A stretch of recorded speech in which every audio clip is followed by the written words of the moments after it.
Banjara Hills ACP Venkatareddy C రాఘవేందర్లకు వేరువేరుగా ఫిర్యాదు కాపీలను అందజేసిన Venkateswara Nagar colony division corporator Manne Kavithareddy, Vengalrao Nagar division corporator Dedeepya Hema తదితరులు మంత్రి సురేఖపై పోలీసులకు ఫిర్యాదు చేశామని, పోలీస్ అధికారులు న్యాయపరంగా చర్యలు తీసుకుంటామని హామీ ఇచ్చినట్లు తెలిపారు.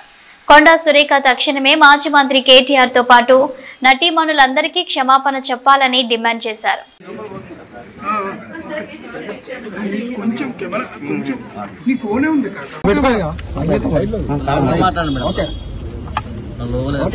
నిన్న కొండా సురేఖ గారు మీ మీడియా సాక్షిగా ఏం మాట్లాడారో కేటీఆర్ గారి మీద చేసిన అనుచిత వ్యాఖ్యల మీద మేము తీవ్రంగా ఖండిస్తూ ఈ రోజు బీఆర్ఎస్ పార్టీ మహిళా కార్పొరేటర్లందరం కూడా బంజారాహిల్స్ పోలీస్ స్టేషన్ కి వచ్చి ఆవిడ మీద ఫిర్యాదు చేయడం జరిగింది.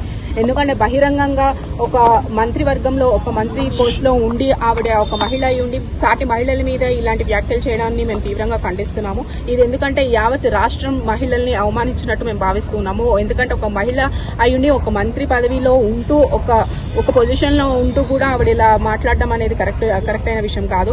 ఆవిడ ఎలా మాట్లాడుతున్నారంటే ఏదో ప్రత్యక్షంగా ఆవిడ కళ్ల ముందు చూసినట్టు ఏదో డ్రగ్స్ అని చెప్పి రేవ్ పార్టీలు అని చెప్పి అలా సమంత గారి మీద కానీ రకుల్ ప్రీత్ సింగ్ మీద కానీ ఇలా చేసిన వ్యాఖ్యల్ని యావత్ రాష్ట్రం అంతా తెలంగాణ రాష్ట్ర మహిళలందరినీ కూడా అవమానించినట్టు మేము భావిస్తున్నాం. ఎందుకంటే ఈ రోజు వరకు సినీ ప్రముఖుల్ని ఈ రాజకీయ కోణంగా ఎప్పుడు కూడా సినీ ప్రముఖుల్ని మేము తీసుకురాలేదు. గత 10 సంవత్సరాలు కూడా మీరు చూసుకుని ఉంటే ఇట్లాంటి వ్యాఖ్యలు ఏ అపోజిషన్ లీడర్ మీద కూడా ఎవరు కూడా చేయలేదు.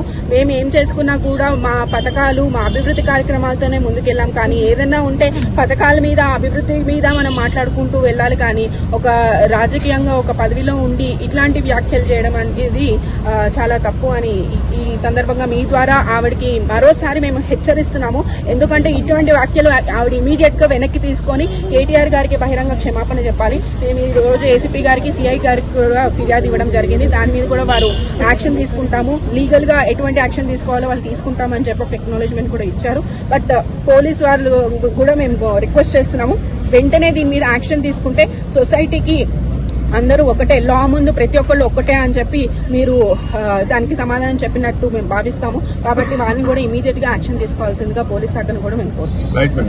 కంప్లైంట్ ఇచ్చినప్పటికీ ఏసీపీకి కూడా అలాగే సిఎస్ సబ్ ఇన్స్పెక్టర్ కూడా కంప్లైంట్ రిజిస్టర్ చేయడం జరిగింది. మరి ఇలాంటి అనుచిత వాక్యాలు మాట్లాడినా కొండా సురేఖ గారి మాటలు ఏవైతే ఉన్నాయో దాని మీద యాక్షన్ తీసుకోమని చెప్పినప్పటికీ కూడా మరి ఏసీపీ గారు కానీ అలాగే సిఎస్ గారు కానీ సానుకూలంగానే స్పందించారు. తప్పకుండా చర్యలు తీసుకుంటామనే విషయంలో వాళ్ళు భావిస్తూ ఆ విషయం చెప్పారు. అలాగే మాకు ఎక్నాలజ్మెంట్ కాపీ కూడా సబ్మిట్ చేయడం జరిగింది.